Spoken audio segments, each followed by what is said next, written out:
오늘은 우리가 18장에 있는 빌닷의 주장 그리고 19장에서 그 빌닷에게 반박하는 욥 그리고 20장에서 소발의 주장 21장에서 그 소발에게 반박하는 욥 이렇게 4장을 살펴보며 주의 말씀을 받아보려고 합니다. 예전에 말씀드린 대로 여러분은 1라운드를 깊게 묵상해 오셨기 때문에 이제 욥기의 말투 그리고 패턴에 익숙해져 있습니다. 그래서 오늘 아마도 한꺼번에 4장을 묵상해도 무리가 없을 거예요. 그도 그럴 것이 먼저 18장의 빌닷과 20장의 소발을 보면요. 그들의 신학에는 변화가 없어요. 여러분들도 아마 읽으시면서 느끼셨을 것입니다. 아, 맨날 같은 말 하는구나 라는 걸 이쯤 되면 느끼셨을 거예요. 다만 변화가 있다면 뭐가 있을까요? 말투가 더 노골적으로 바뀌었습니다. 1라운드 때에는 주로 욥에게 네가 죄인 아니겠느냐라며 설득하는 말투였다면 2라운드 때는 여러분들도 느끼셨겠지만 너 죄인 맞다라고 규정하고 네가 이래서 망한 거다라며 공격적으로 이야기를 하는 것이 달라졌습니다. 이 두 친구가요. 오늘 본문에 나오는 두 친구 18장과 20장의 이 본문이 겉으로는 악인의 멸망을 말하는 것 같아 보여요. 겉으로는 인간보적 사상에 대해 말하는 것 같아 보이지만 그렇지 않습니다. 욥 들으라고 한 얘기입니다. 네가 이런 악인이니까 너는 이런 악인의 결말을 맞이하고 있는 거야 라고 욥 들으라고 아예 노골적으로 말을 하고 있는 거예요. 그 증거가 뭐냐면요. 여러분 혹시 읽으시면서 그거 발견했는지 모르시겠지만 1라운드 때는 친구들이 욥에게 그러니까 회개하고 이제부터라도 복을 받아라. 네 시작은 미약하나 후는 창달이라 이런 말들을 했죠. 1라운드 때는 인과응보가 뭐예요? 화도 있으면 복의 선언도 있는 게 인과응보잖아요. 그래서 화를 먼저 얘기한 다음에 꼭 친구들이 욥에게 뒤에 그러니까 회개하고 지금부터라도 복 받아 괜찮아 이렇게 복적인 측면도 얘기해 줬거든요. 2라운드는 싹 사라졌어요. 혹시 느끼셨나요? 회개하라 지금부터라도 회개하라 네가 잘 될 거다 이런 얘기 단 한 구절도 있어요 없어요? 싹 사라졌습니다. 그냥 악인의 멸망만 계속 얘기해요. 달라졌다는 거예요. 그들의 태도가. 이미 친구들 쪽에서도 욥을 포기한 거예요. 회개하고 뭐 지금부터 어쩌고 저쩌고 없어요. 그냥 공격적인 말투로 악인이 이런 식으로 멸망을 하는데 너도 이런 식으로 지금 멸망 중이야. 그래서 넌 악인이야 라고 계속해서 더 강하게 밀어붙이고 있음을 볼 수 있어요. 즉 욥을 완전히 무너뜨리는 것에만 집중하고 있다는 것입니다. 그래서 사실 18장과 20장은 뭐 오늘 말씀에서 배울 필요가 없어요. 여러분들이 읽으시면 그냥 충분히 이해가 되는 같은 말이에요. 그럼에도 굳이 살짝 언급 정도만 한다면 18장에서 빌닷은 악인의 완전한 멸망에 대해서 계속 강조합니다. 뭐 죽음의 왕이라는 둥, 공포의 왕에게 간다는 둥, 사망의 장자에게 간다는 둥, 어둠, 죽음, 공포 이런 것들이 이런 절대적인 악의 근원들과 심판들이 악인에게는 다 내려진다라는 쪽에 18장은 초점이 맞춰져 있어요. 반면에 20장에서 소발은 비슷한 얘기를 합니다. 악인의 멸망에 대해서 이야기를 하는데 악인의 내면까지 소발은 이야기를 하죠. 예를 들어서 이런 내용들이 지금 이제 처음 나왔는데 악인은 가난한 자를 학대하고 타인의 재물을 강탈하는도다. 지금 이런 얘기를 왜 해요? 욥이 그랬다는 거예요. 우리 독자들은 알죠. 욥이 이런 사실이 없다는 것을. 그런데 이제는 막 인신공격까지 들어가는 겁니다. 사실 가난한 자의 재물을 빼앗고 네가 학대했구나. 그리고 이런 말투도 있어요. 여러분 읽어보셨겠지만 20장의 소발에는 악을 너무 달콤하게 느껴가지고 입천장에 놓고 오물오물오물하고 계속 즐기고 있대요. 이게 하나의 악인의 심리를 표현한 거거든요. 이런 내용들이 없었어요 이제까지는. 근데 소발이 너 악 되게 달지. 그래서 사탕 물듯이 입천장에 놓고 막 녹여 먹지. 그것이 네 뱃속에 들어가면 독사의 독이 되어 너를 삼킬 거야. 막 이렇게 말하는 장면도 나옵니다. 그리고 또 이런 얘기도 나와요.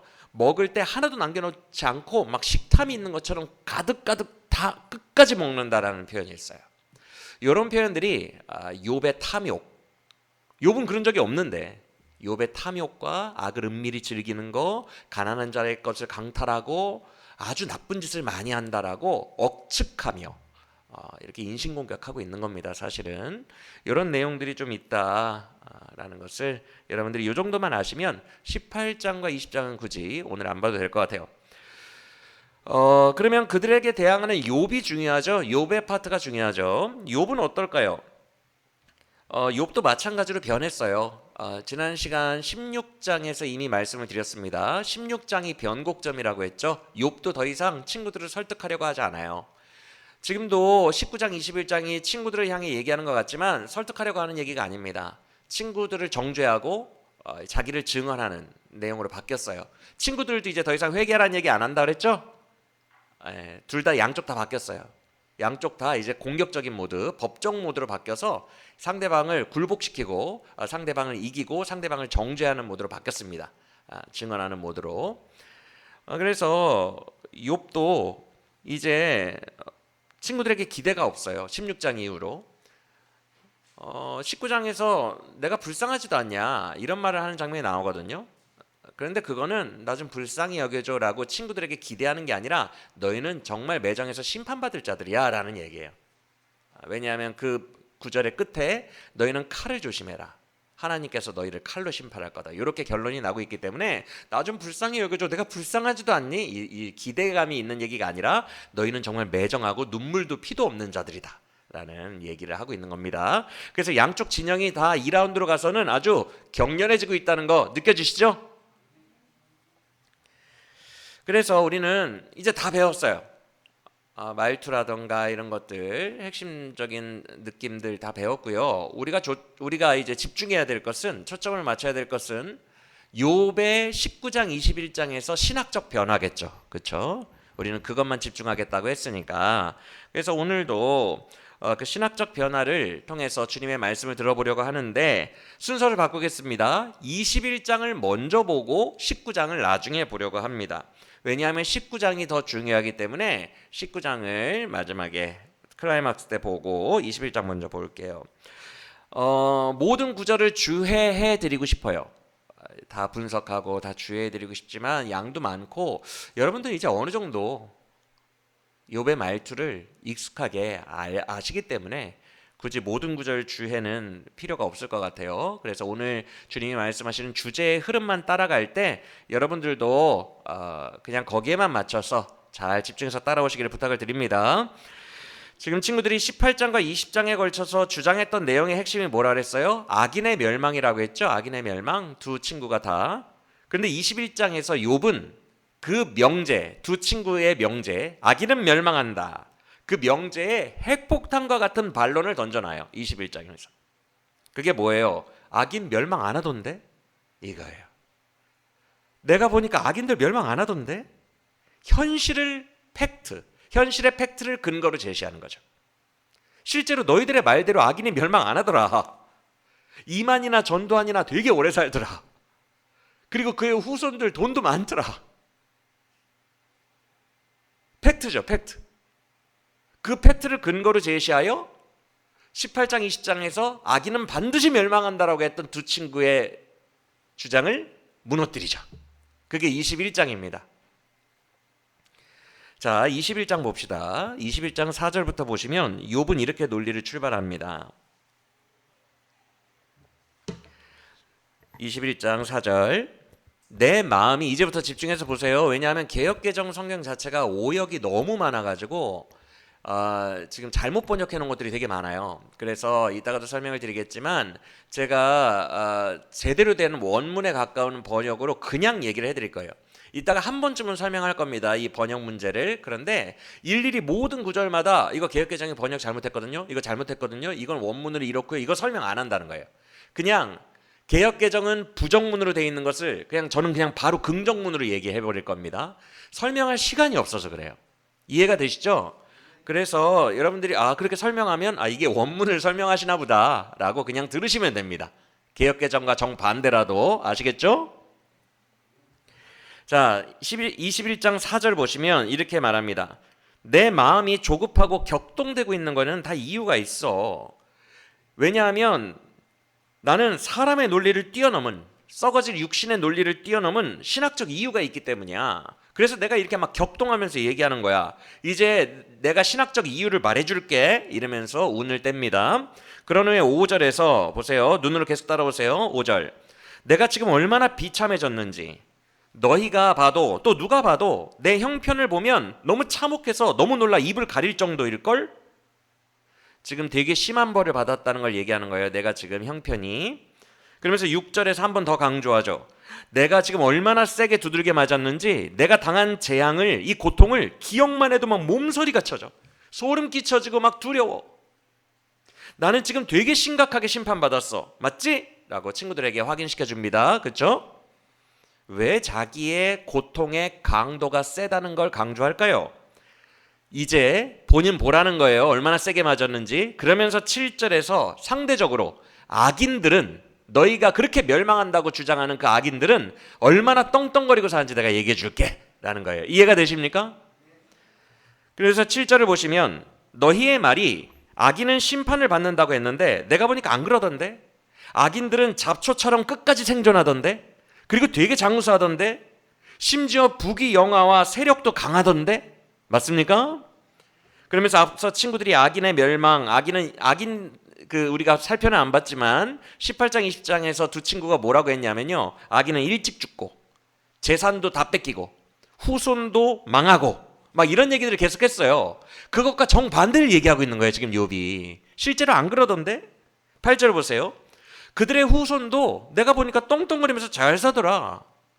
9절. 집도 평안하고 하나님은 악인들을 매로 안 때리시는 것 같던데. 10절. 그들이 키우는 가축들도 번성만 하더라. 야. 11절. 그들은 자녀들을 밖으로 내보내서 방목하듯 키워도 자녀들이 그 어떤 해도 당하지 않던데. 그래서 11절 12절 춤추고 노래하고 아주 신나서 난리도 아니던데 악인들이. 맞습니까? 13절은 이런 뜻이에요. 그렇게 악인들은 인생 내내 행복하게 살다가 마지막 죽을 때도 막 고통 속에서 질병 때문에 막 아파서 떼굴떼굴 구르고 오래 그런 게 아니라 죽을 때도 깔끔하게 찰나에 순식간에 그냥 딱 죽던데. 고통 없이. 이 얘기입니다. 이해가 되십니까? 그러니까 평생 행복하게 살다가 죽을 때라도 저 악인 고통 좀 받지라고 우리는 생각하잖아요. 그런데 고통 안 받고 죽을 때도 그냥 깔끔하게 고통 없이 바로 죽어요. 지금 욥이 그 얘기를 하는 거예요. 그런데 14절 보세요. 그렇게 평생 형통하고 죽을 때조차 질병으로 고통도 안 받고 죽는 악인들이 하나님께 감사하지도 아니하고 뭐라고 말하냐 하면 나 하나님 싫어요. 하나님의 도에 관심도 없어요. 나를 가르치려고 하지 마세요. 나는 내 마음대로 살 거예요 라고 얘기를 한단다. 16절. 물론 나는 그런 악인들의 계획에는 전혀 동의하지 않아. 내 생각과는 먼 자들이야. 그런데 17절. 근데 생각해봐. 내가 지금 악인들을 동의해서 이런 얘기하는 건 아닌데 너희도 객관적으로 생각해보라고. 17절. 하나님이 그런 인간들 때린 적을 너희는 봤니? 하나님이 몇 번이나 악인들을 때리시디? 너희의 주장과는 달리 내가 인생을 이렇게 쭉 세상을 보니까 악인들이 떵떵거리면서 사는 빈도수가 더 많던데. 통계적으로. 그들은 되게 형통하게 살던데. 여기까지 이해가 되시죠? 여러분 실제로 그렇지 않아요? 이따가도 얘기하겠지만 여러분이 통계랑 빈도수로 여러분이 객관적으로 냉정하게 봤을 때 악인들이 미꾸라지처럼 법망을 요리조리 피해 나가고 다 선인들만 두들겨 맞지 않아요? 보통 악인들은 일제시대에도 살아남고 친일파 또 살아남고 또 살아남고 또 살아남고 재산 불리지 않아요? 맞지 않습니까? 여러분 통계적으로 어때요? 순한 애들이 두들겨 맞아요. 바보같이 순하고 착한 애들이 다 걸려. 법에도 걸리고 뭐에도 걸리고 다 걸려. 악인들은 끝까지 생존합니다. 이게 인생사에서 우리가 부인할 수 없는 현실이에요. 지금 욥이 그걸 얘기하고 있는 거예요. 너희는 현실을 뭐 보고는 있니? 악인들이 이렇게 잘 사는 게 왜 너희 눈에는 안 보이니? 자, 그 다음 18절부터는 조금 설명이 필요합니다. 여기가 이제 번역에 문제가 있어요. 여러분 잠깐만 절 보세요. 개역개정이 번역에 문제가 많을 수밖에 없다 그랬어요. 원어를 미국어로 번역한 걸 미국어를 중국어로 번역하고 중국어를 한국어로 번역한 4번의 번역 과정을 거쳤기 때문에 개역개정은 오류가 너무 많을 수밖에 없습니다, 여러분. 그래서 여러분들이 이런 욥기 같은 책을 볼 때 어떻게 보시는 게, 어느 책이든 어떻게 보시는 게 좋냐 하면, 그래서 너무 오역이 많은 거를 우리 신학자들이 알았어요. 대한민국의 신학자들이. 그래서 60년대 50년대에 원문을 직역한 한국어 번역본을 만들기를 원해합니다. 워낙 오역이 많으니까, 개역개정은. 그래서 원문을 직역한 프로젝트, 성경 번역 프로젝트를 대한민국 신학자들이 합니다. 그때 탄생한 것이 60년대 표준세 번역 그리고 공동번역이에요. 공동번역은 뭐냐 하면 캐톨릭 신부들과 기독교 목사들이 함께 번역한 걸 말합니다. 그래서 공동번역에는 하나님이라고 안 하고 하느님이라고 돼 있어요. 그래서 캐톨릭은 지금도 공동번역을 핵심 한글 번역본으로 쓰고 있어요. 표준 세번역과 공동번역이 원문을 한국 학자들이 직역해서 만든 거예요.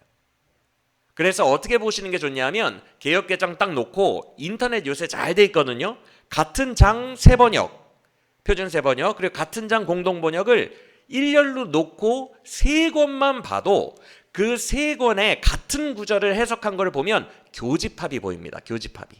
그 교집합이 대략 공통적으로 말하고 있는 교집합이 원문에 가깝다라고 보시면 돼요. 거의 90% 일치합니다. 3권을 같이 보면. 그런데 99% 일치하고 싶으세요? 제가 가끔 쓰는 방법인데, 미국어 번역본, 한국어 번역본 중에서도 쉬운 성경, 바른 성경, 현대인의 성경까지, 공동번역, 표준세 번역, 개역개정, 한국 거는 6개를 놓고, 미국 거 NIV, RSV, NSRV 이런 버전들 4개 더 놓고, 그래서 10개 정도를 제가 보고 한 적이 있어요. 거의 원문을 볼 필요가 없어요. 99%. 그 10개 번역본의 교집합을 딱 보면 거의 원문 나옵니다. 그래서 평신도들이 굳이 헬라어 히브리어까지 볼 필요가 없어요. 내가 이 구절이 이해가 안 된다 그러면요, 많은 번역본들을 펼쳐놓을수록, 점점 더 번역본의 숫자를 많이 펼쳐놓을수록 원문에 가까이 접근할 수 있어요. 충분히 평신도들도 성경을 깊이 묵상할 수 있다는 거예요. 이해가 되시죠? 그래서 욥기 같은 경우에는 최소한 3권은 놓고 보세요. 저도 이번에는 양이 너무 많은 4장이어서 3개만 놓고 봤어요. 세번역, 공동번역, 개역개정. 내용 이해하기에는 아무런 무리가 없어요. 자, 어찌됐건 18절 이하는 개역개정이 번역을 정반대로 해놨기 때문에 지금 이것은 이제 설명드렸으니까 쭉쭉 함께 봅시다. 18절에 이런 뜻이에요. 긍정문처럼 해놨는데 사실 부정문입니다. 이렇게 말한 거예요, 욥이. 너희는 악인들이 심판의 바람에 날아가는 겨와 같다라고 했는데 그런 적 없던데? 이런 뜻입니다. 지금 무슨 말인지 이해가 돼요? 개역개정은 긍정문처럼 해놨죠? 심판의 겨에 악인들은 날아가리라. 그게 아니라 악인들은 그런 적 없던데? 이런 뜻입니다. 19절부터는 중요한 말이 펼쳐집니다. 앞서 욥이 어떻게 이 얘기를 안 했나? 안 했구나. 여러분, 욥이요, 친구들에게 반박을 하잖아요. 악인들이 멸망한다고 주장했던 친구들에게 실제로는 멸망 안 하던데 라고 반박하잖아요. 그렇죠? 여기에 친구들이 도망갈 뒷길을 논리적으로 막아버립니다. 욥이 뒷길로 도망 못 가도록, 논리적으로 이상한 소리 못 하도록 아예 차단해버려요. 그 장면이 19절에서 나옵니다. 그 차단하는 거예요. 뭐라고 말합니까? 보세요. 욥이 방금 전까지 뭐라고 말했어요? 악인들은 평생 행복하게 살다가 천수를 누리고 장수하다가 평안히 죽더라, 이 얘기를 했죠. 그러면 친구들이 뭐라고 반박할 것 같아요? 그 악인의 세대 때는 안 죽어도 그 후손이라도 치겠지, 이럴까요? 안 할까요? 그걸 욥이 지금 반박하는 거예요. 아예 차단해버리는 겁니다. 그게 말이 되냐? 물론 그 궁색한 반박이겠죠. 후손을 친다, 이건 말이 안 되죠. 어떻게 해서든지 인간보를 이룬다라는 고집스러운 궁색한 변명이거든요. 근데 그런 말 못하도록 미리 차단합니다. 여러분, 만약에 내가 죄를 범한 게 내 후손에게 간다, 그럼 몇 대까지 가는 거예요? 가정에 내리는 저주인가요, 이거? 공의롭지 않죠. 그래서 19절에서 이렇게 말합니다. 잘 보세요. 제가 19절을 여러분들이 눈으로 보실 때 표준세 번역 그냥 읽어드릴게요. 너희는 하나님이 아버지의 죄를 그 자식들에게 갚으신다라고 말하지만 그런 말 말아라. 죄 지은 그 사람이 벌을 받아야 한다. 그래야만 그가 제 죄를 깨닫는다. 이렇게 돼 있거든요. 표준세 번역. 공동 번역도 읽어드릴게요. 하느님께서는 아비에게 줄 벌을 남겨주셨다가 그 자식들에게 내리신다. 하지만 그게 어디 될 말인가? 본인이 받을 줄로 알아야지. 이렇게 돼 있어요. 개역개정만 반대로 번역해놨죠? 맞습니까? 무슨 말이에요? 너희들은 아비가 지은 죄에 대한 벌을 후손들이 받을 거라고 얘기하지만 그게 말이 되냐? 말도 안 되는 소리 하지 마라. 죄는 당사자가 받아야 된다. 이 얘기를 하고 있는 거예요. 그들의 논리를 붕괴시키는 거예요. 미리 차단하는 거예요. 사랑하는 여러분, 본인이 지은 죄는 본인이 받는 걸 정의라고 합니다. 맞습니까? 본인이 지은 죄는 본인이 받아야 돼요. 그래서 성경에도 아비의 죄를 자식이 절대 물지 않고 하나님 아버지께서는 아비의 죄를 자식에게 묻지 않고 아비의 죄는 아비에게, 자식의 죄는 자식에게만 물으신다라는 영적 원리를 성경이 4번이나 말하고 있어요. 신명기 24장, 에스겔 18장, 예레미야 31장, 열왕기하 14장에서 아비의 죄가 자식에게 전가되지 않는다라고 구약에 4번이나 명시하고 있습니다. 그거는 정의로운 하나님이 정의롭지 않은 거예요. 만약에 자식에게 한다면 다 자기 대가를 자기가 치르는 거고 자기 인생의 책임은 자기가 지는 거예요. 그게 정의롭죠. 맞습니까? 욥이 지금 그 말을 하는 거예요. 뭔 말 같지도 않은 소리를 하냐. 딱딱 너희가 진짜 그렇게 인과응보에 대해서 당당하다면, 그렇게 이 땅에서 벌을 내리시는 하나님께 너희가 정말 당당하다면 후손 얘기까지 궁색하게 할 필요 없지. 증명해 봐야지. 하나님이 정말 이 땅에서만 복을 주시고 이 땅에서만 화를 주시는 분인지 증명해 봐야지. 후손 얘기 운운하지 말고 궁색하게. 너희 믿는 하나님이 정말 그런 딱딱 떨어지는 정의의 하나님이라면. 이해가 되십니까? 그래서 20절은 이런 말이에요. 19장 20절은 그 죄인 당사자가 자기의 멸망을 자기 눈으로 보게 해야 맞는 것이고 그 당사자가 젖는 자의 진노를 마시게 해야 맞다. 이 뜻입니다. 그리고 21절은 이런 말입니다. 죄인 당사자가, 그 당사자가 자기의 생명의 연한이 다 돼서, 날수가 다 돼서 죽었다고 치자. 그가 죽은 후에 후손들의 삶에 뭔 관심이 있겠느냐, 이 말이거든요.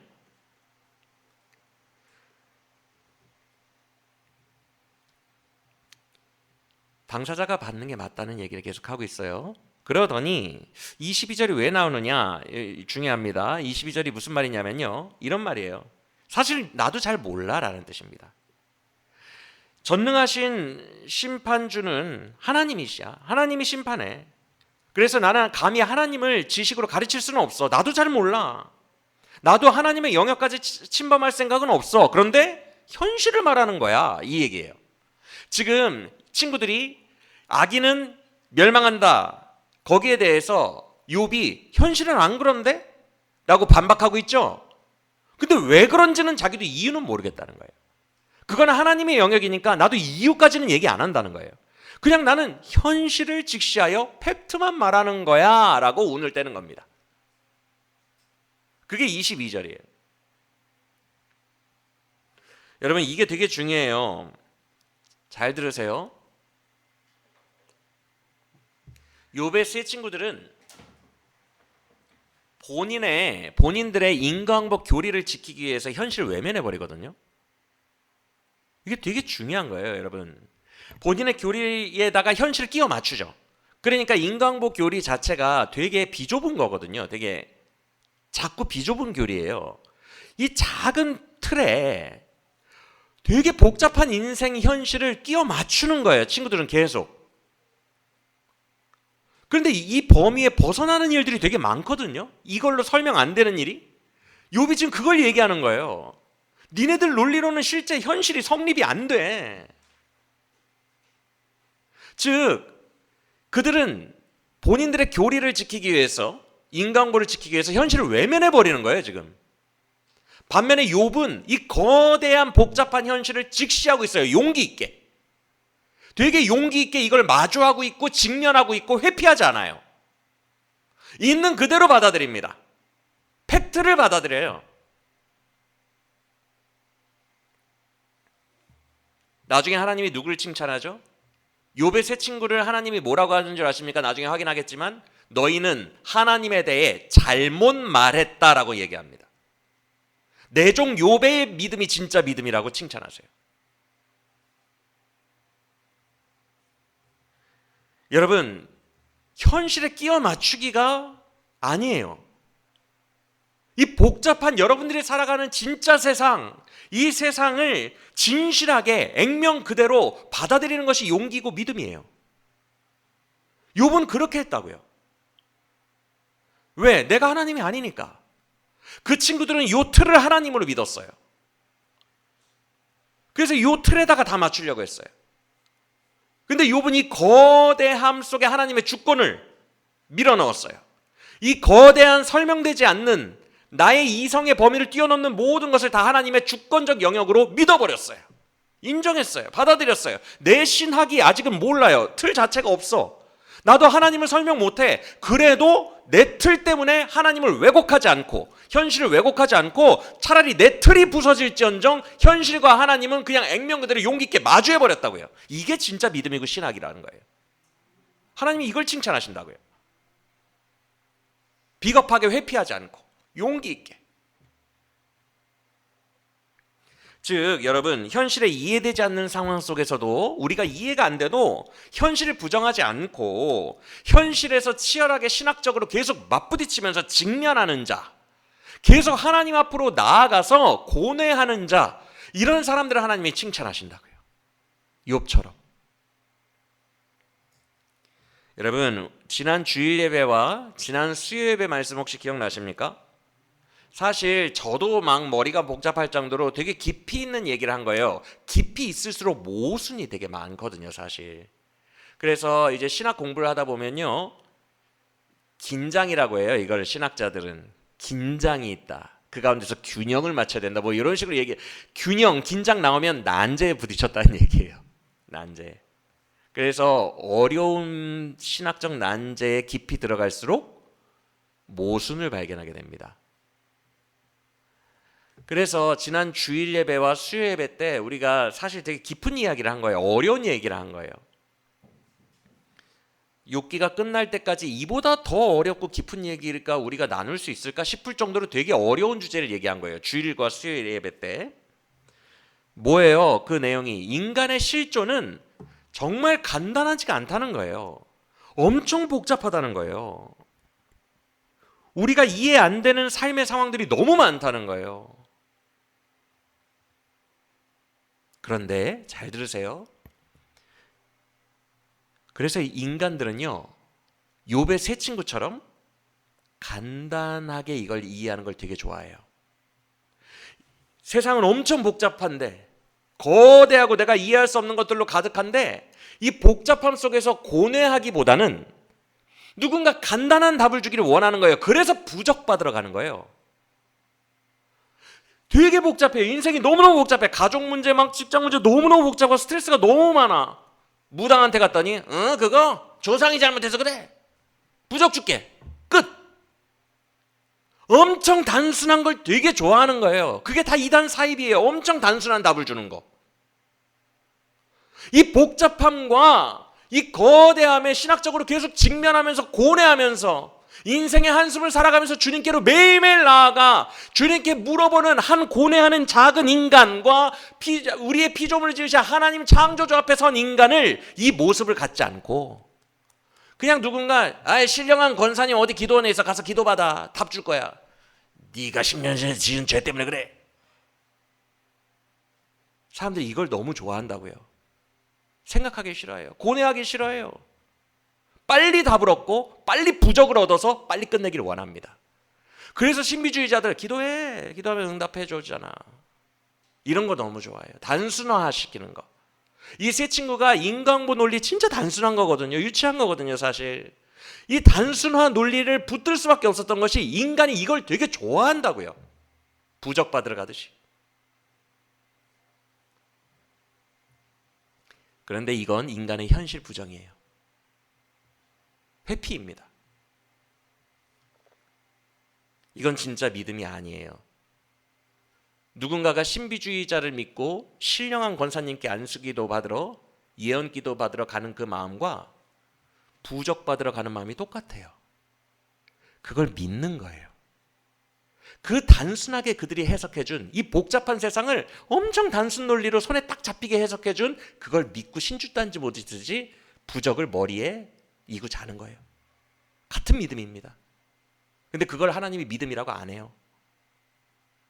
그건 믿음이 아니에요. 단순함을 좋아하는 인간에게 맞춤형으로 떠먹여준 사입이에요. 이해가 되십니까?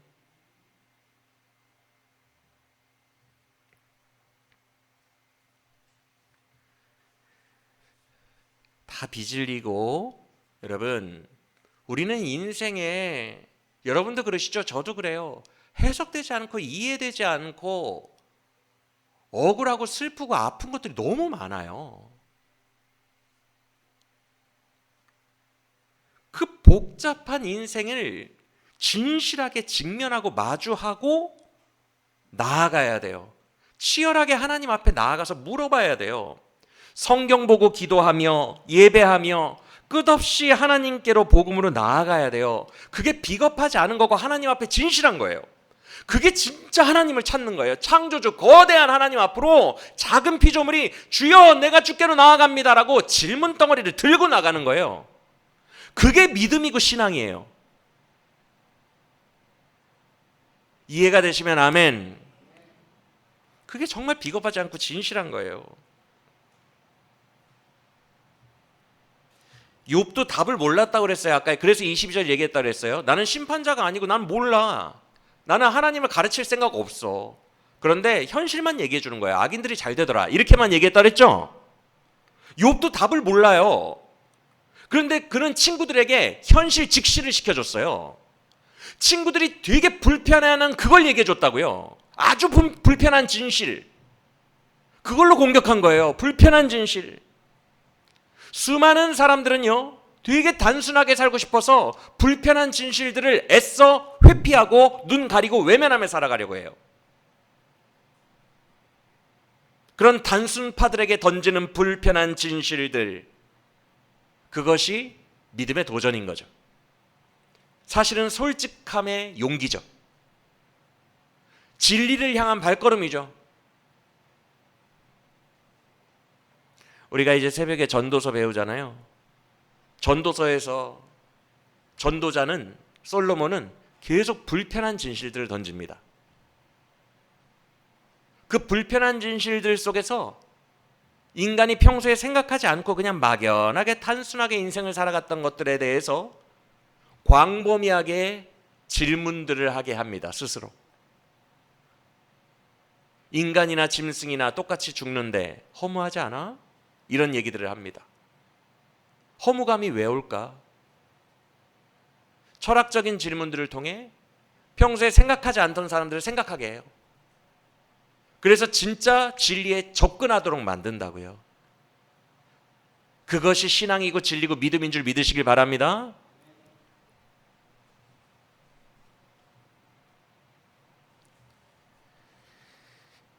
그래서 겸손하지만 용기 있는 사람으로서 22절에서 나도 몰라 라고 말한 욥은 23절부터 되게 중요한 얘기를 합니다. 사실 이 부분이 가장 중요한 것 같아요.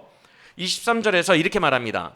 내가 보니 어떤 사람은 평생 건강하고 안전하고 평안하게 살다가 죽고, 25절, 어떤 사람은 맨날 마음에 스트레스 받고 고통받고 불행하게 죽더라. 이게 세상이더라. 근데 26절 보세요. 뭐라고 합니까? 근데 내가 보니까 양쪽 모두 결국 죽더라.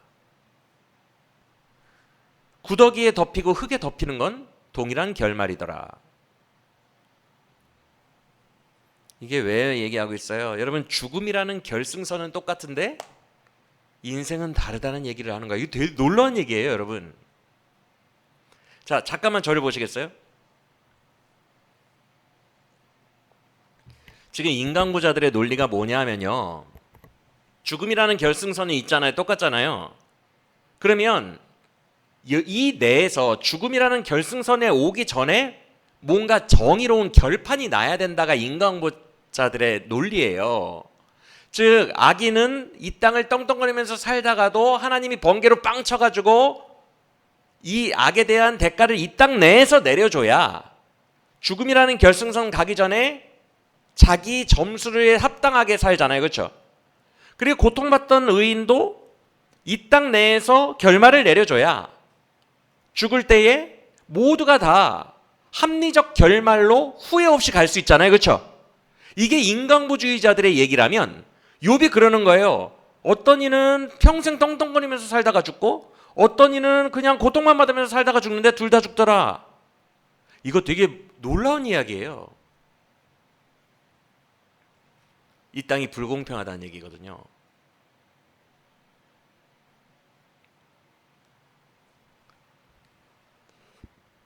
인과응보자들이 이 땅은 수학 공식처럼 딱딱 떨어져. 기도하면 응답받고 착한 일 하면 복받고 나쁜 일 하면 벌받아. 수학처럼 딱딱 떨어져 라는 그 말에 이 말 한마디로 붕괴시켜버리는 거예요. 욥이. 아니, 이 땅은 절대 공평하지도 않고 명확하게 수학처럼 딱딱 떨어지지도 않고 되게 복잡하고 모호하며 찝찝하게 끝나는 것인데,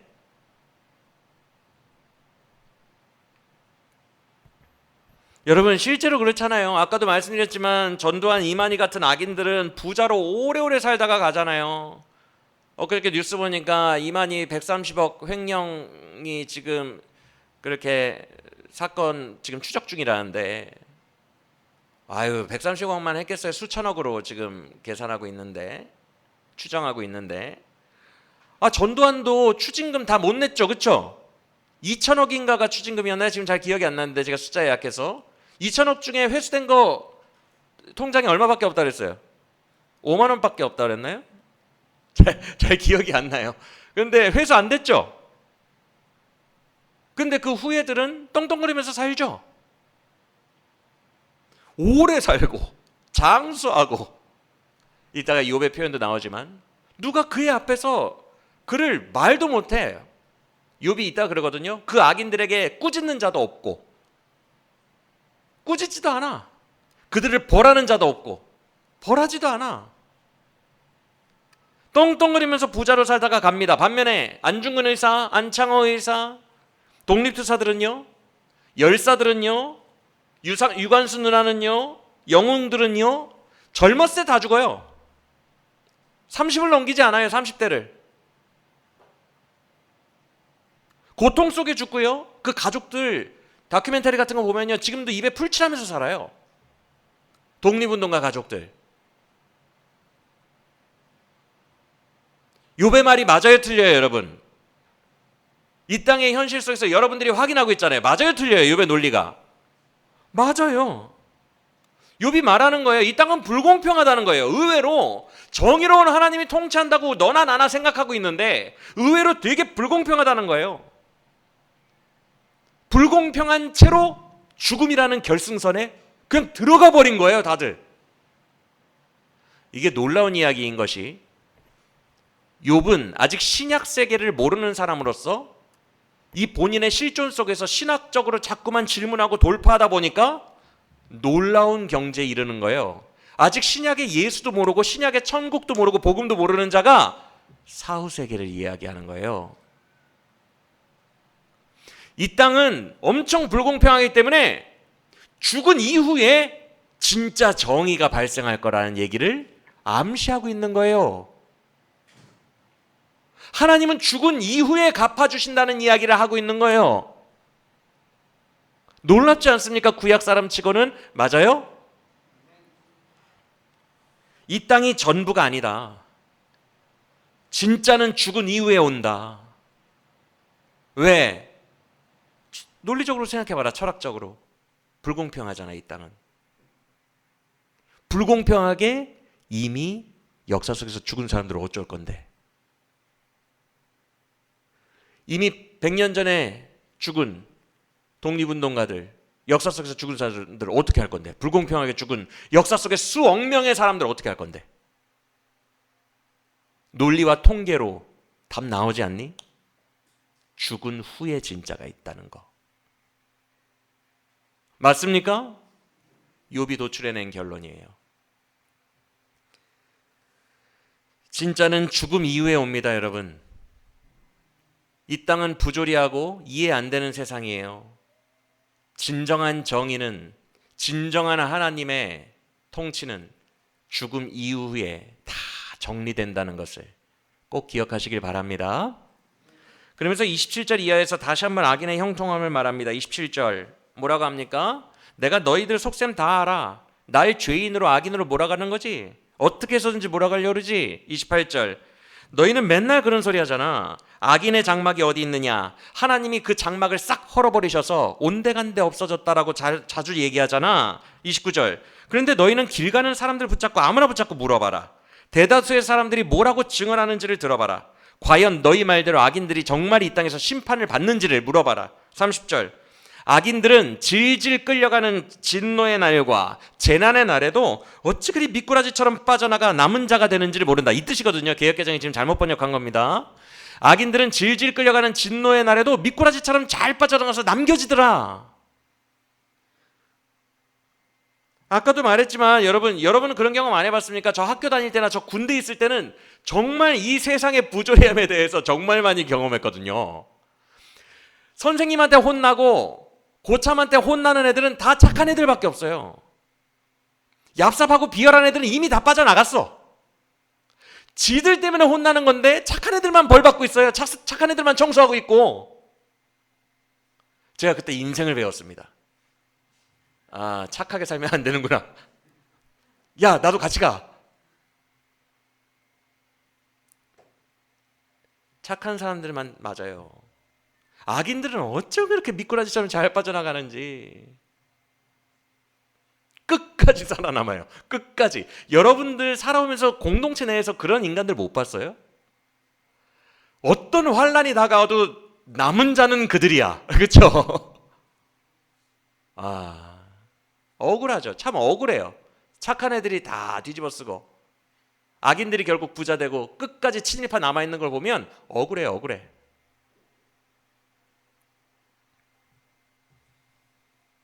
31절 아까 말한 거예요. 그런 악인들 앞에서 꾸짖을 자도 없고 그런 악인들을 징벌할 자도 없다. 이 말은 뭐예요? 하나님이 다 놔두시더라. 이게 너무너무 중요합니다. 너희가 정의의 하나님이라고 믿는 분이 이 땅에서는 벌을 안 하고 놔두시더라. 그냥 냅두시더라. 그래도 죽는 그날까지 평안하게 죽도록 냅두시더라. 32절 그런 악인이 죽으면 내가 그런 사람들이 외롭게 길거리에 시체가 내동댕이 쳐지는 경우를 못 봤다. 32절 보세요. 수많은 사람들이 장례에 참석해서 그를 무덤으로 다 메어가지고 수많은 사람들이 그의 무덤을 지켜주더라. 수많은 사람들이 죽은 이후에도 난리더라. 누가 그들을 꾸짖으랴? 누가 그들을 징벌하랴? 하나님 다 냅두시더라 그냥. 33절은 무슨 말이냐 하면 개역개정이 지금 번역을 모호하게 해놨지만 수많은 사람들이 장례 행렬을 이루어 시신의 앞에도 수많은 사람들이 걸어가고 시신의 뒤에도 많은 사람들이 줄지어 따라가더라. 죽어서도 그들은 인정받고 수많은 손님들이 찾아오더라. 34절 그리고 33절 심지어 그들 위에 덮이는 흙도 아주 부드러운 흙으로 덮어줘서 아주 포근하게 감싸주더라. 잘 가시더라고. 지금 계속 비꼬고 있는 거예요. 욥이. 이해가 되세요? 34절 이게 이 땅에서 일어나는 실제 팩트인데 너희는 나에게 어찌 거짓말을 하려 하느냐 이 거짓말쟁이들아. 그러니 내가 너희의 거짓말에 위로를 받겠느냐 라고 얘기하며 마치고 있는 거예요. 맞아요? 틀려요? 자 19장 주요 내용 다 주해해 드렸는데 여러분 욥의 말이 맞죠? 그런데 여기서 한번 우리가 불편한 진실을 직시해 봐야 돼요. 이 땅의 모든 사이비 비진리들은요 다 이 땅의 신학을 가지고 있어요. 그게 특징입니다. 그래서 오늘 설교의 제목이 땅의 신학과 하늘의 신학이라고 그랬어요. 모든 사이비적인 비진리들은 이 땅에서 복받고, 이 땅에서 검증받고, 이 땅에서 형통하고, 땅에서 암 떨어지고, 땅에서 효과가 나타나고, 땅에서 보상을 받거나 땅에서 대가를 받는다고 가르쳐요. 이게 비진리의 특징입니다.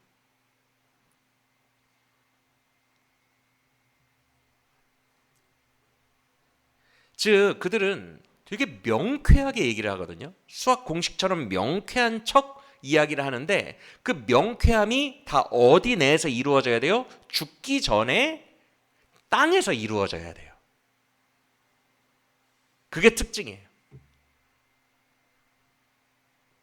근데 절대 아니거든요, 여러분. 지금 욥이 되게 적나라하게 얘기를 해줬어요. 악인의 종말에 대해서. 절대 아니에요. 이 땅은 억울하고요, 이해되지 않는 곳이거든요. 우리의 실존이 그래요. 이 땅은요, 우리가 살다 보면 매일같이 하나님께, 하나님 나에게 왜 이러세요?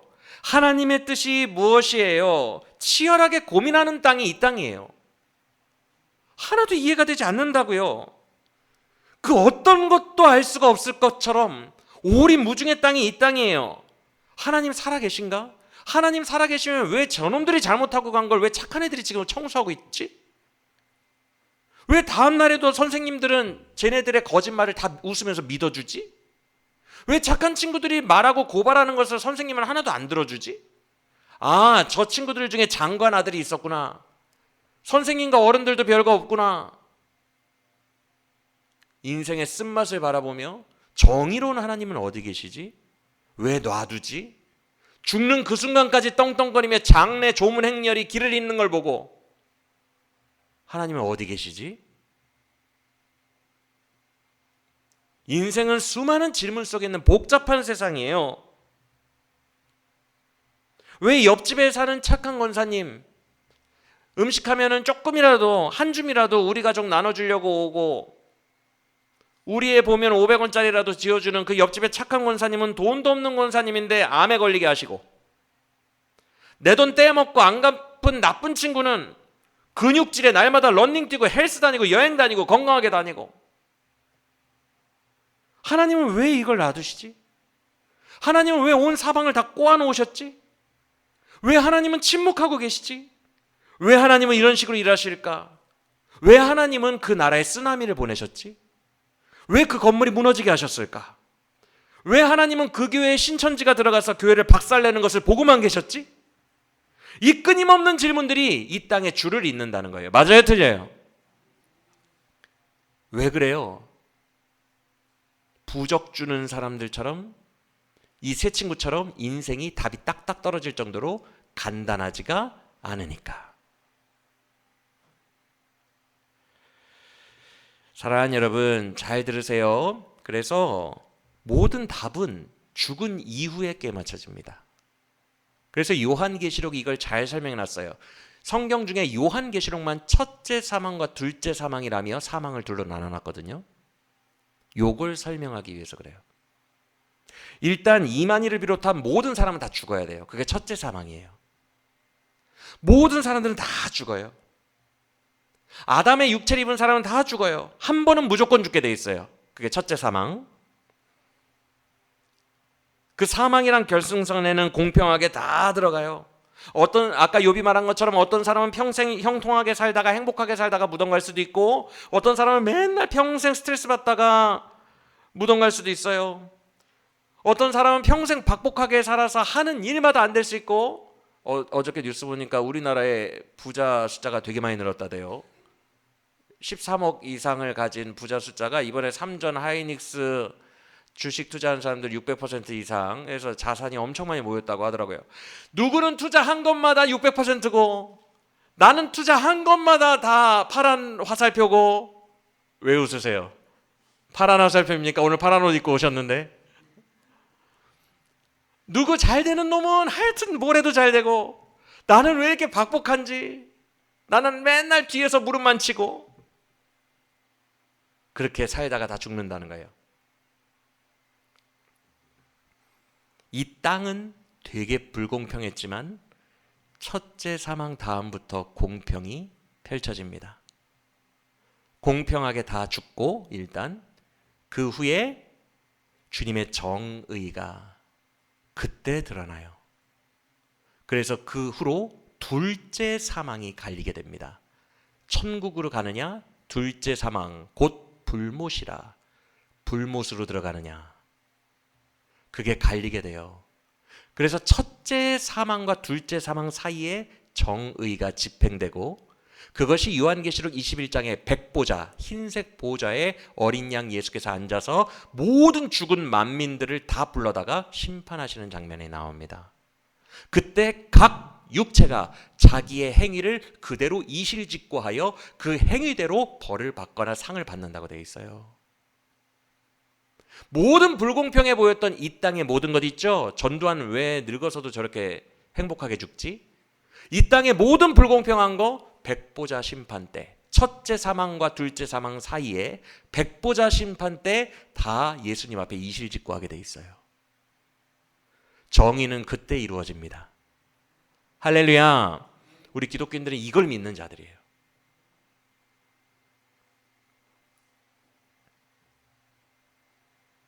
(1분 1초) 먼지 같은 죄악까지 주님 앞에 다 토설하게 돼 있어요.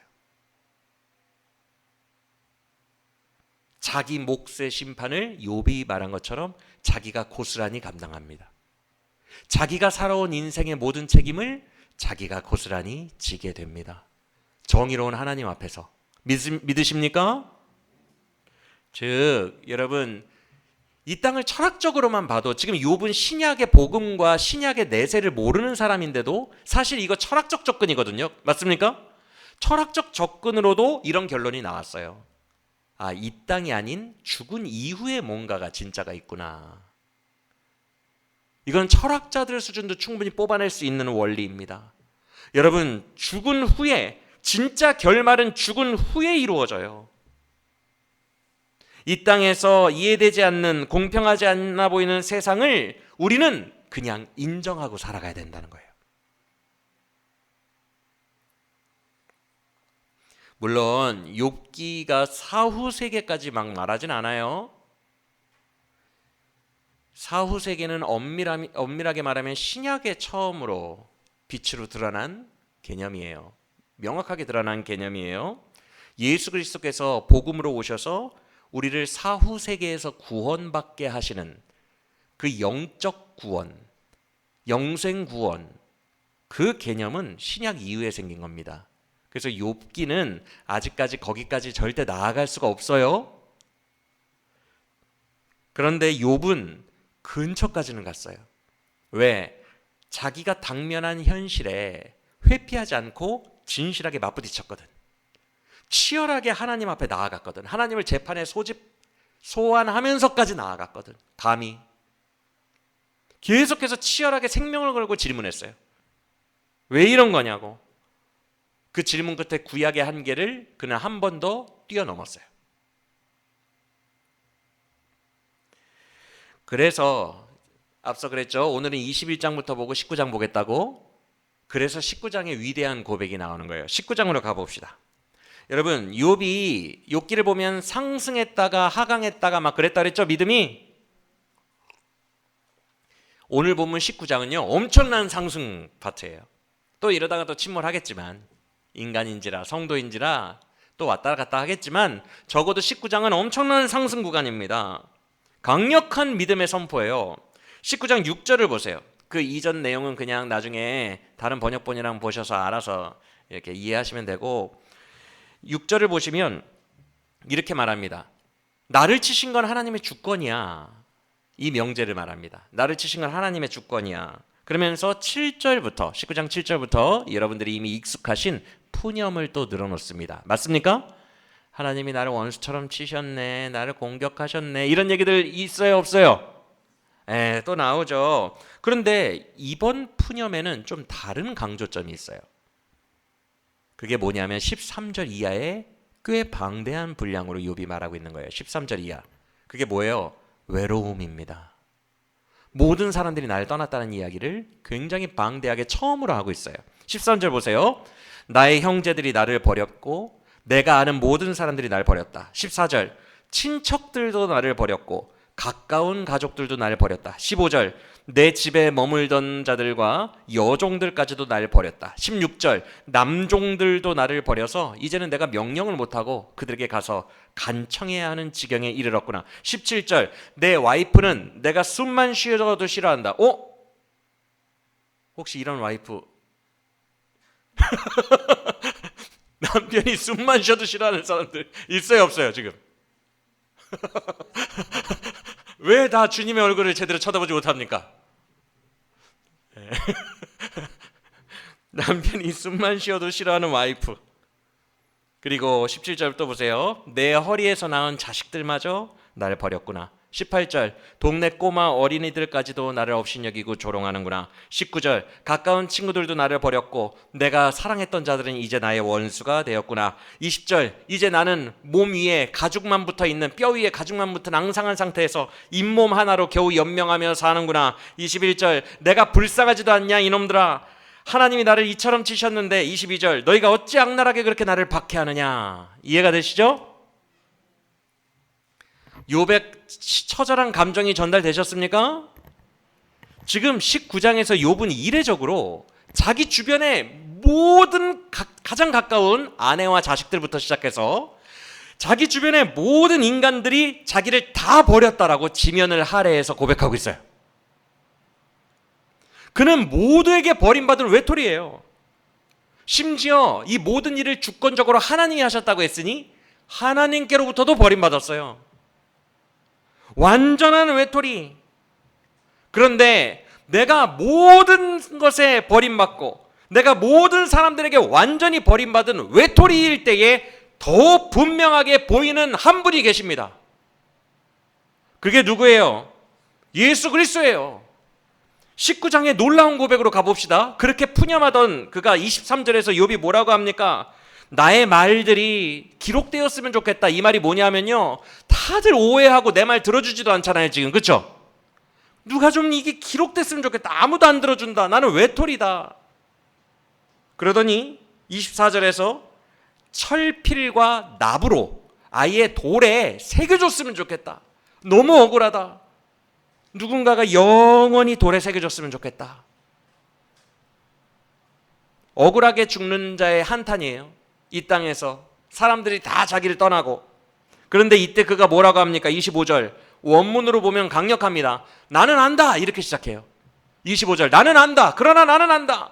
그리고 나는 안다가 두 번 반복됩니다. 원문에는 나는 안다. 나는 알아. 뭘요? 주변의 모든 사람들이 사라지는 성도가 가장 외톨이를 그때에 비로소 나에게 보이는 한 분이 계시다는 것을, 그때 예수 그리스도 만난다는 것을 나는 안다. 우뚝 서 계신 살아계신 내 옆에 계신 분이 나는 보인다 라고 얘기하는 거예요. 할렐루야. 뭐라고 합니까? 26절 25절 나의 대속자가 살아계시니 나를 이대로 두지 않으실 것이라. 언젠가 끝날에라도 그가 땅에 서서 나를 변화하실 것이고 나를 도우실 것이다 라고 외치고 있어요. 할렐루야. 와, 놀라운 고백이에요. 여기서 대속자가 원어로 고엘이거든요. 여러분 고엘이 뭔지 아죠? 친족 무르는 자라는 뜻이에요. 친족 무르는 자. 룻기에 나왔잖아요.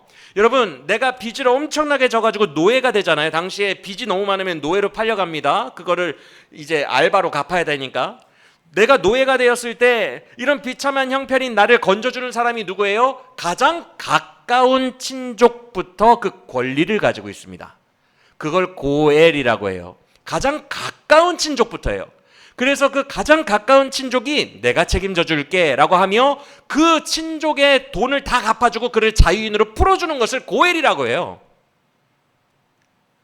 이게 예수 그리스도의 대속이라고 하거든요. 고엘은 한국말 성경으로 대속으로 많이 번역돼요. 예수 그리스도의 대속의 은혜를 지금 욥이 얘기하고 있는 거예요. 자기도 모르게. 지금 그 전 문맥이 뭐예요? 자기에게 친족이 남아있어요, 안 남아있어요? 다 자기를 버렸다고 그랬죠? 나는 친족이 하나도 없다고 분명히 그랬어요. 그런데 진정한 외톨이가 됐을 때에 그때 내게 진정으로 보이는 진짜 친족이 한 분 계신데 그분이 나의 고엘, 나의 대속자리라. 예수 그리스도를 선포하고 있는 거예요. 할렐루야. 언젠가 그가 나를 위해 싸워주실 거야. 끝날에 이 땅 위에 우뚝 서서 나의 억울함에 대해서 영원히 증거해 주실 거야 라고 외치고 있어요. 여러분, 우리에게는 그분이 누구세요? 예수님이신 줄 믿으시길 바랍니다.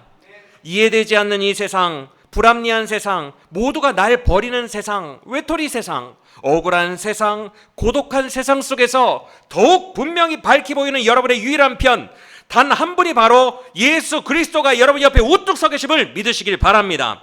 외로울수록, 슬플수록, 우울할수록, 절망할수록, 내가 절벽 끝에 서 있을수록 더 분명하게 보이는 나의 영원한 편, 나를 절대 버리지 않는 유일한 한 편, 바로 그분 십자가의 예수가 여러분 곁에 여러분 손 붙잡고 계시고 고엘로서 동행하고 계시는 줄 믿으시길 바랍니다. 욥이 고백한 것처럼 끝날에는 그가 서리라. 그는 이 땅을 뛰어넘는 분이에요. 여러분, 여러분의 고엘이신, 여러분의 대속자이신 예수님은 이 땅을 뛰어넘는 분입니다. 온 인류가 첫째 사망을 경험하고 모두가 죽은 그 끝날에 우리의 억울한 모든 것을 정리해 주시고 백보자에서 모든 인류를 심판하시고 모든 것에 합당하게 통치하실 유일한 왕, 죽음을 뛰어넘은 우리의 소망, 바로 예수 그리스도 한 분뿐임을 믿으시길 바랍니다. 그의 안에서 모든 것이 다 완성될 거예요. 그의 나라가 이루어질 거예요. 그래서 욥이 다음 절인 26절에서 와, 대속자 예수를 예표하는 대속자를 25절에서 외쳤잖아요. 이 예수가 얼마나 그에게 힘을 주는지 26절에서 이렇게 말합니다. 내 가죽이 설령 벗김을 당한, 이거 죽는다는 얘기거든요. 내가 죽더라도 내 육체 바깥에서 나는 나의 하나님을 보리라 라고 외치고 있는 거예요. 할렐루야. 다시 또 죽음을 뛰어넘어요. 이번에는 16장 때 뛰어넘은 것보다 더 분명하게 외치고 있어요. 그리고 27절도 보세요. 뭐라고 합니까? 나는 반드시 내 눈으로 내 하나님 볼 거다. 그때는 내가 하나님을 볼 때 지금처럼 이해가 안 되는 하나님, 낯선 하나님으로 보는 것이 아니라 내가 다 이해시켜주는 하나님, 모든 것이 완벽하신 하나님, 진짜 나의 마음을 시원하게 해주는 나의 진짜 하나님을 내 눈으로 반드시 볼 거다. 그래서 27절 마지막은 번역이 잘못된 거예요. 초조하다는 뜻이 아니라, 그러니 내가 이 하나님을 볼 소망을 가지고 있으니 얼마나 감격스럽고 내 마음이 두근두근하겠느냐라는 뜻입니다. 할렐루야. 와, 욥의 믿음이 엄청나게 솟아오르고 있죠? 느껴지십니까? 사랑하는 여러분, 지금 이 욥의 고백이 이해되지 않는 험한 세상을 사는 동안 우리가 부르짖는 천국 소망과 닮지 않았나요? 욥은 다시 한번 힘을 내는 거예요. 나의 고엘, 나의 대속자가 살아계시며 반드시 끝날에라도 나와 함께 하실 것이니 나는 죽어서라도 내 하나님을 밝히 보며 그날의 모든 것을 알게 되리라 라고 외치고 있는 거예요. 여러분, 우리도 마찬가지입니다. 여러분, 이 땅에서 다 해결 안 됩니다.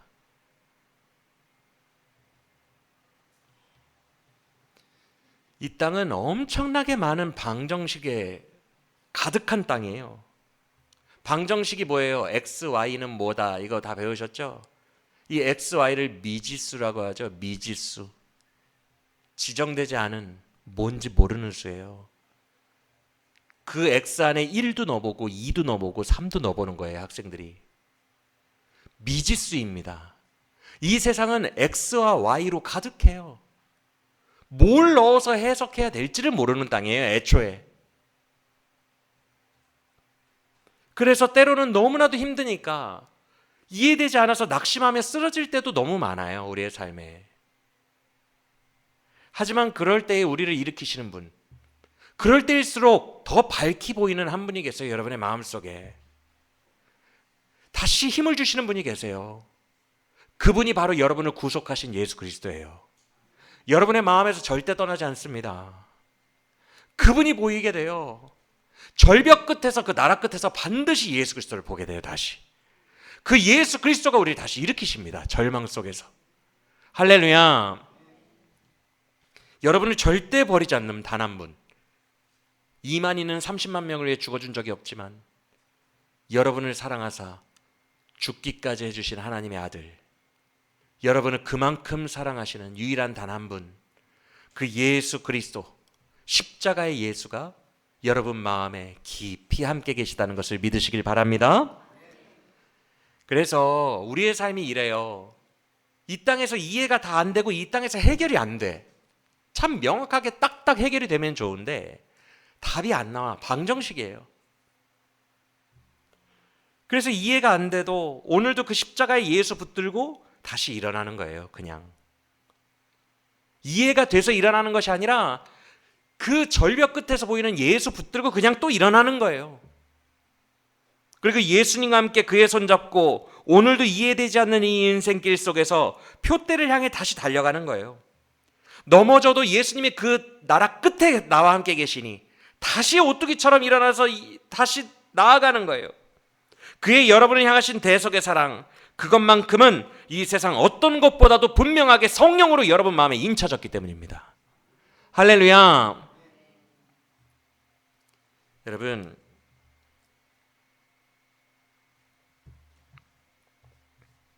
수요예배 때 주기철 목사님에 대해서 말씀을 드렸어요.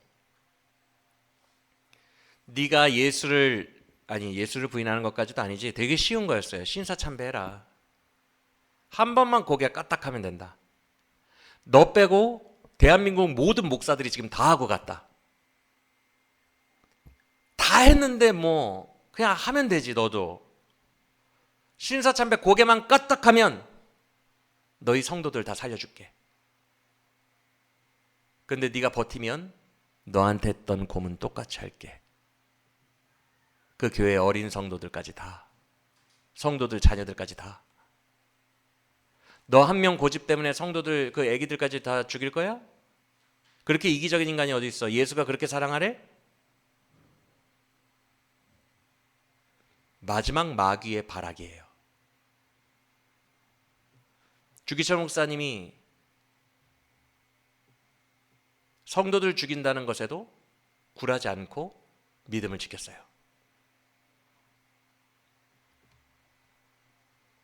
그러면 성도들은 어떻게 했냐는 얘기를 수요일 날 했어요. 나중에 듣고 보니 아직 준비도 안 된 믿음도 없는 내 아들들, 딸들까지 다 죽일 뻔했어. 그 목사님 밑에서 신앙생활 할 수 있겠어요?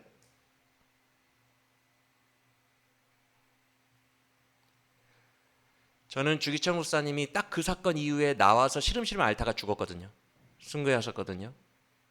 그게 다행이라고 생각합니다.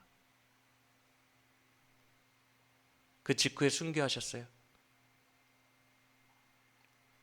여러분, 이런 부조리한, 뭐가 정의예요 대체? 뭐가 정의인 것 같아요? 이 세상 속에서 이해할 수도 없고 받아들일 수도 없어요. 마귀는 정말 함부로 택할 수가 없는 그 절벽 끝으로 몰아놓고 마지막 시험을 했어요. 주기철 목사님에게. 그런데 그렇게 주기철 목사님 순교하신 후에 사모님이 어떤 행동을 했다고요? 내 남편 죽인 일본군들 광복절에 퇴각할 때 교인들 먹을 쌀도 없는데 그 쌀로 주먹밥을 해서 일본군들 가는 길에 드시라고 사모님이 갖다 줬어요. 내 남편 죽인 그들에게. 교인들이 이거 정서적으로 이해가 될까요?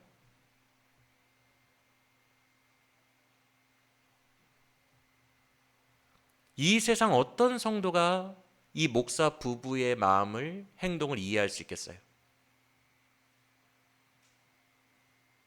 대체 뭐가 사랑이고 뭐가 정의인 거예요?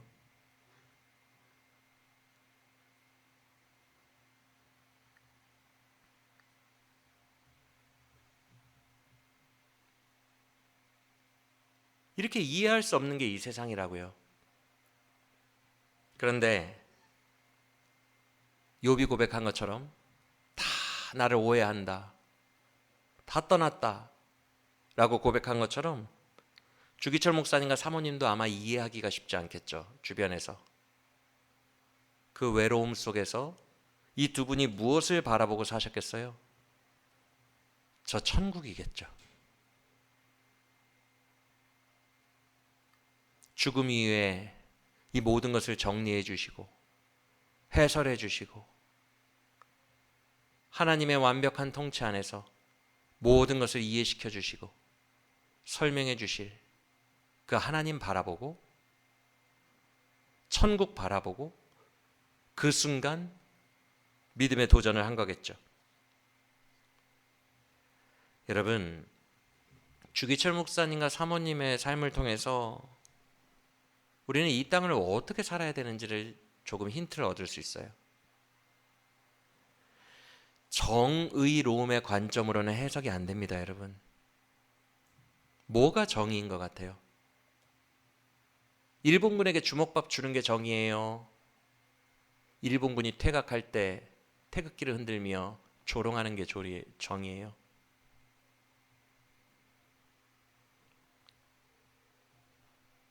정의로는 애초에 방정식 해석이 안 돼요, 여러분. 우리는 정의로움 때문에 이 땅을 사는 자들이 아닙니다, 애초에. 그 불편한 진실을 인정하셔야 돼요. 우리는 정의로 사는 자들이 아니라 예수님이 우리에게 하신 그대로 사랑으로 사는 자들이에요. 그래서 주기철 목사님과 사모님이 그렇게 하신 거예요. 우리가 해야 할 것은 이 땅에서 딱 두 가지밖에 없어요. 뭐가 정의인지 모르는 혼란스러운 세상 속에서 내 옆에 계신 예수님, 그 내 옆에 계신 예수님이 나 같은 죄인을 사랑한답시고 나에게 주신 사랑, 그 사랑을 기억하고 너도 가서 이웃에게 이와 같이 하라. 그대로 담게 하면 되는 거예요. 그러면 설명은 나중에 하나님이 맞춰주실 거예요.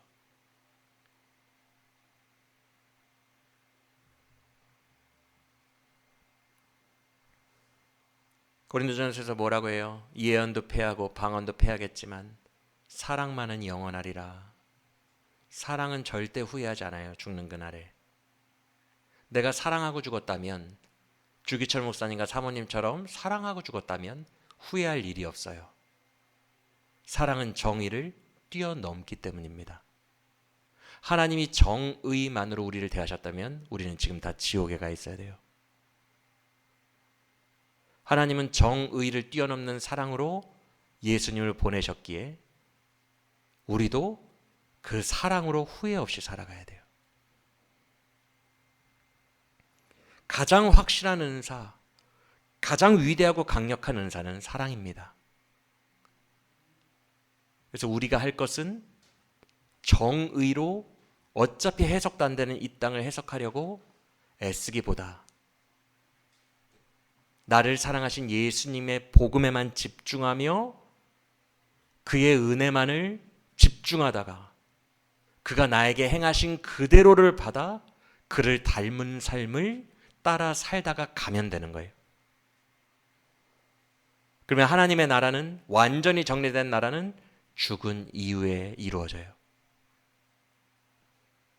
믿으십니까? 여러분, 우리가 이 부조리한 세상 속에서 뭐 얼마나 살 것 같아요? 내가 얼마나 더 버티고 살지 우리는 아무도 몰라요. 그리고 어떻게 살지도 몰라요. 욥이 아까 말했던 것처럼 어떤 사람은 형통하게 살다가 가고 어떤 사람은 박복하게 살다가 가는데 내가 둘 중에 뭘로 살다가 갈지도 모르는 거예요. 언제 죽을지도 모르고 죽는 그 기한도 공평하지가 않고 박복과 형통 중에 뭐가 있는지도 공평하지가 않고 무작위, 랜덤과 같은 이 혼란스러운 삶 속에서 우리가 사는 이유는 하나예요. 예수께서 주신 사랑, 복음적 사랑을 내 마음에 담고 그 사랑을 닮아 흘려보내기 위함입니다. 그냥 그것만 집중하며 살면 돼요. 그것이 영원한 가치를 가지기에 절대 후회 없어요. 세상이 날 오해하고 날 몰라주고 날 배신해도 내 곁에 계신 사랑의 예수, 그분만 바라보며 그분이 원하시는, 그분 닮은 삶을 살아드리는 것, 천국 가는 그날까지 복음 예수, 복음 예수, 그거에만 집중하면서 예수와 함께 동행하며 살아가는 것, 그것이 우리의 삶의 이유입니다. 할렐루야. 다른 것은 난 몰라요. 나 같은 자가 어떻게 정의를 알 수 있어요? 그 미묘하게 너무 어려운 방정식의 정의를 내가 어떻게 알아요? 아무것도 몰라요. 예수만 알아요. 황량하게 외롭게 버려진 그 들판에 내 옆에 나를 사랑하신다고 나의 고엘, 대속자가 되어주신 그 예수밖에 안 보이는 거예요. 그 예수 하나만 알면 족합니다.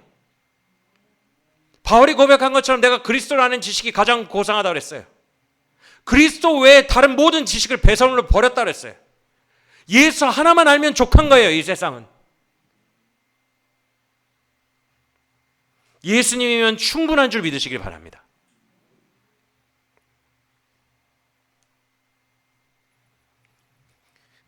마지막으로 이거 하나만 살펴보고 마칠게요. 욥이 잘한 게 있고 잘못한 게 있어요. 그래서 칭찬받은 게 있고 책망받은 게 있어요. 잘한 건 뭐냐 하면 이 세상에 이해되지 않는 현실에 직면하면서 동시에 주의 주권을 인정했다는 거예요. 이건 잘했다고 칭찬받았어요. 거대한 주의 주권을 인정하고 주님께로 나아갔다는 거. 이건 잘한 겁니다. 그런데 그가 잘못한 게 하나 있어요. 나를 가난하게 하신 것도 주님이시오. 나를 부하게 하신 것도 주님이시오. 나를 치신 것도 주님이시오. 그는 계속 고백했죠? 이거 하나는, 주권 하나는 진짜 잘했는데 이런 주권적 하나님이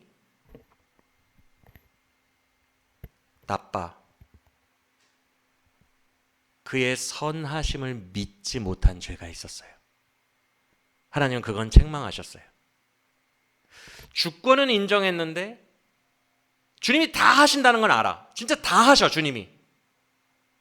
근데 주님의 선하심을 믿질 못해요. 예를 들어 이런 겁니다. 전두환이 그렇게 떵떵거리며 살다가 편하게 간 거 주님이 하신 것은 인정해.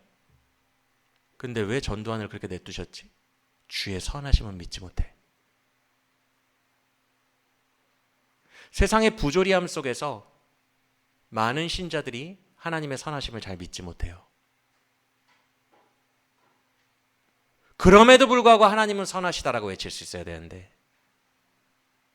그게 잘 안 된다는 거예요.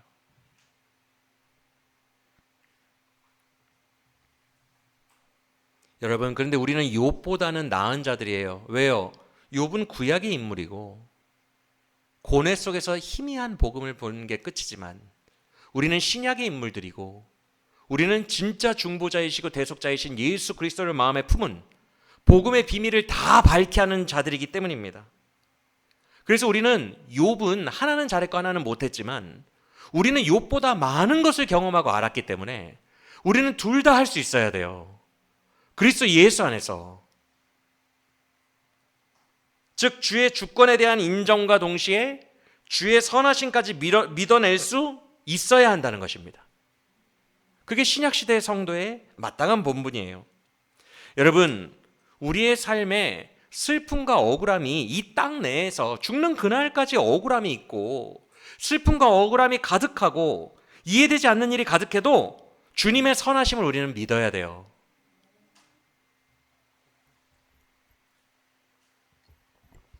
바울은요, 얼마나 육체의 질병이 심하고 그냥 단순히 아픈 것을 넘어서서 사역에 방해가 됐어요. 이 육체의 질병이 뭔지 학자들마다 다 의견이 달라요. 이미 서신서에 명시되어 있는 안질인가, 눈이 안 좋다는 건 서신서에 본인이 써놨거든요. 근데 안질 정도가 거의 맹인인 거죠. 흐릿하게 보이는 거예요. 이 안질 정도가 사역에 그렇게 방해될까? 그럴 수 있겠죠. 왜냐하면 책 읽을 때도 큰 글씨밖에 안 보인다 그랬어요. 책 읽을 때도 방해가 될 수 있겠죠. 어떤 이는 간질이라고 합니다. 간질. 사역을 제대로 하려고 하면 막 떼굴떼굴 구르면서 간질을 일으키고 거품을 물고 쓰러졌다. 바울이 웬만하면 자기 기도 안 하는 사람이에요. 자기 삶 기도 안 하고 교회를 위한 기도와 예수 그리스도의 나라를 위한 기도를 많이 하는 사람인데 이 질병만큼은 뭔지 모르겠으나 바울이 사탄의 가시라고 명명했어요.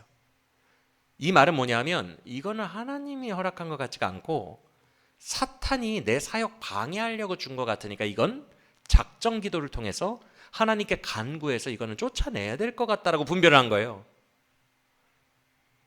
그래서 이 육체의 가시, 즉 사탄의 가시를 쫓아내게 해달라고 개인 신상 기도를 정말 안 하는 사람인데 작정 기도를 3번 했다 그랬어요.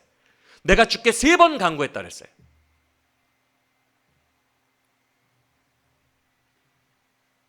욥의 상황과 똑같죠? 욥도 처음에 1장에서 사탄이 부추겨서 분명히 사탄이 한 건데 하나님이 이걸 다 허락하셔서 욥에게 고통이 왔잖아요. 욥 입장에서는 이건 진짜 아닌 것 같은데 하나님이 허락하신 거거든요. 바울도 그랬어요. 이건 아무리 생각해봐도 이건 마귀 건데, 이건 사탄의 가시인데 이걸 하나님이 왜 허락하셨지? 이거는 내가 쫓아내야 되는 건가 보다, 이런 식으로 분별을 했거든요. 그래서 작정 기도를 3번 했는데 예수님이 그때 바울에게 놀라운 이야기를 하십니다. 뭐라고 하십니까? 그만 기도해라. 네 은혜가 지금 너에게 족하다. 내가 너를 교만하게 하지 않으려고 너의 몸에 사탄의 가시를 두었다. 바울아, 그거 알아? 네가 약할 때 내 은혜가 온전하여지며 네가 약할 때 내가 강함이라. 다 하나님의 선하심이라는 거예요. 내 사역을 엄청 방해하고 있는 사탄 거라고 생각했거든요. 분명히 그 영적인 바울이 아무리 생각해도 이거는 마귀 짓이에요.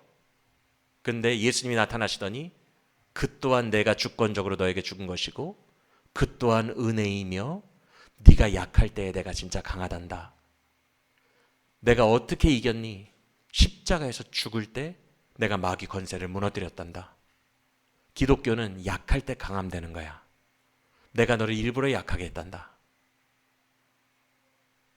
그때 바울이 은혜로 이걸 다 받아들입니다. 주님은 정말 선하십니다. 주님은 완전하십니다.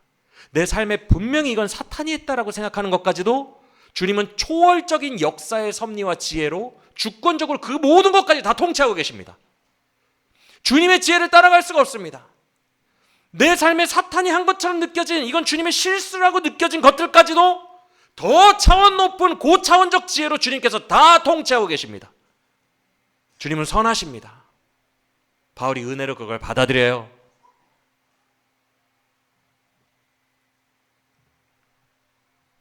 하나님의 지극히 선하심을 깨달았기 때문에 그래요.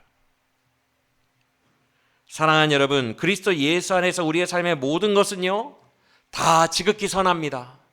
지금 내 삶에 이해되지 않아도 주님이 나에게 행하신 일은 다 선해요. 지극히 선하십니다. 이 믿음의 고백을 하나님께 올려드리길 원합니다. 감사로. 하나님이 이 고백을 너무 좋아하세요. 우리는 이해가 되지 않죠. 근데 주님은 여러분에게 가장 선한 일을 하고 계신 거예요.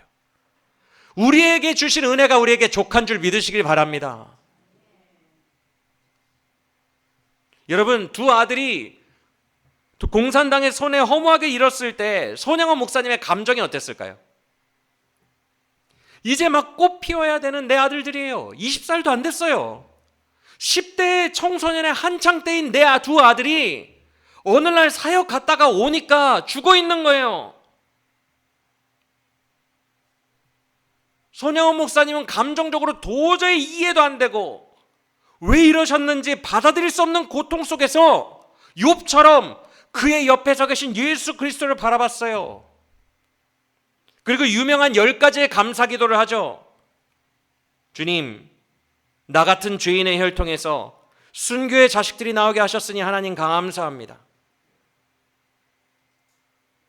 허다한 많은 성도들 중에 어찌 이런 보배들을 주께서 제게 맡겨주셨는지 그정 감사합니다. 손양원 목사님의 성도들 누군지 아시죠? 나병 환자들이에요. 그의 일대기를 보시면 너무 고통스러운 병이기 때문에 다 도끼가 장난 아닌 성도들이에요. 말 잘 안 들어요.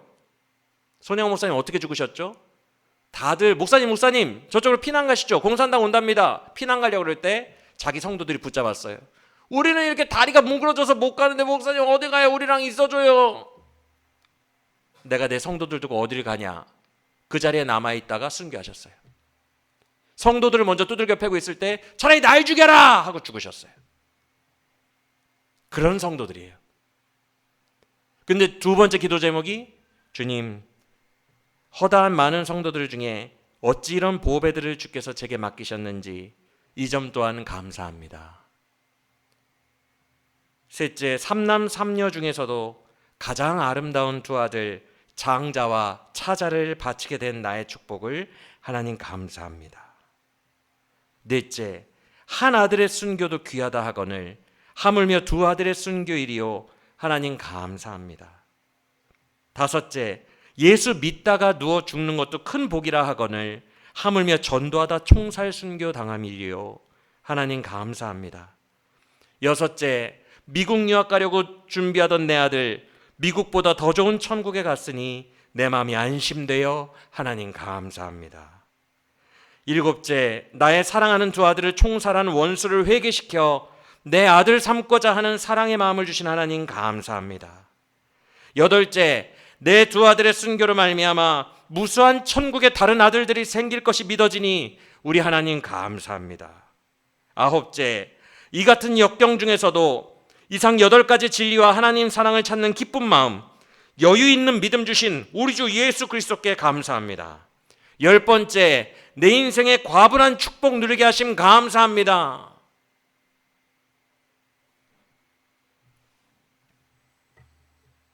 이해되지 않는 우리의 삶 속에서도 그리스도 예수로 말미암아 우리의 하나님은 축복 주시는 지극히 선하신 하나님을 믿으시기 바랍니다.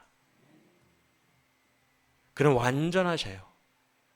나에게는 눈물이지만 그는 완전하세요. 그가 우리에게 행하신 일은 완전하십니다. 그는 지극히 선하시고 축복으로 가득하십니다. 나에게는 이해되지 않는 슬픈 일이지만 그는 우리에게 그것을 축복으로 주셨어요. 손양원 목사님처럼 바울처럼 이것을 감사로 선하시다는 믿음으로 올려드릴 수 있는 우리 모두가 되기를 간절히 원합니다. 사랑하는 여러분, 이해되지 않는 고통의 길을 가는 것, 이것이 우리의 실존이고 우리의 인생입니다. 중요한 것은 이해되지 않고 이 땅 내에서는 해결이 안 되지만, 죽어야 해결되지만, 해결 안 되는 정말 모호한 방정식과 같은 이 땅을 살아가는 우리 성도들에게 최소한 3가지를 주셨다는 거예요. 첫째, 여러분의 모든 인생길에 예수님이 여러분과 함께 하십니다. 둘째, 지금은 명쾌하지 않아도 저 죽은 후에 저 천국에 하늘 완전한 나라가 우리에게 예비되어 있다는 것입니다. 셋째, 주님은 언제나 우리의 삶에 지극히 선하시다는 것입니다. 할렐루야. 모호한 이 세상 최소한 3개는 주셨으니, 그래서 성도는 사는 동안 항상 대속자 예수의 손을 붙잡고 오뚜기처럼 일어나 주의 선하심을 믿음으로 고백하며 저 천성 가는 길까지 표대를 향해 나아갈 수 있는 것입니다. 다 이해되지 않지만, 다 이해되지 않아도 예수님께서 나에게 하신 것처럼 사랑으로 살아가려고, 예수님 닮으려고 기도하며 애쓰는 것입니다. 이것이 이 땅에서 우리가 살아내야 할 최선일 뿐입니다. 다 알 필요도 없고 다 정의를 분석해낼 필요도 없어요. 우리가 살아낼 수 있는 이 땅에서의 최선은 딱 이겁니다. 그러므로 믿음으로 오늘도 일어나 예수의 길을 걸어가는 우리 모두가 되시기를 예수 그리스도의 이름으로 간절히 축원합니다.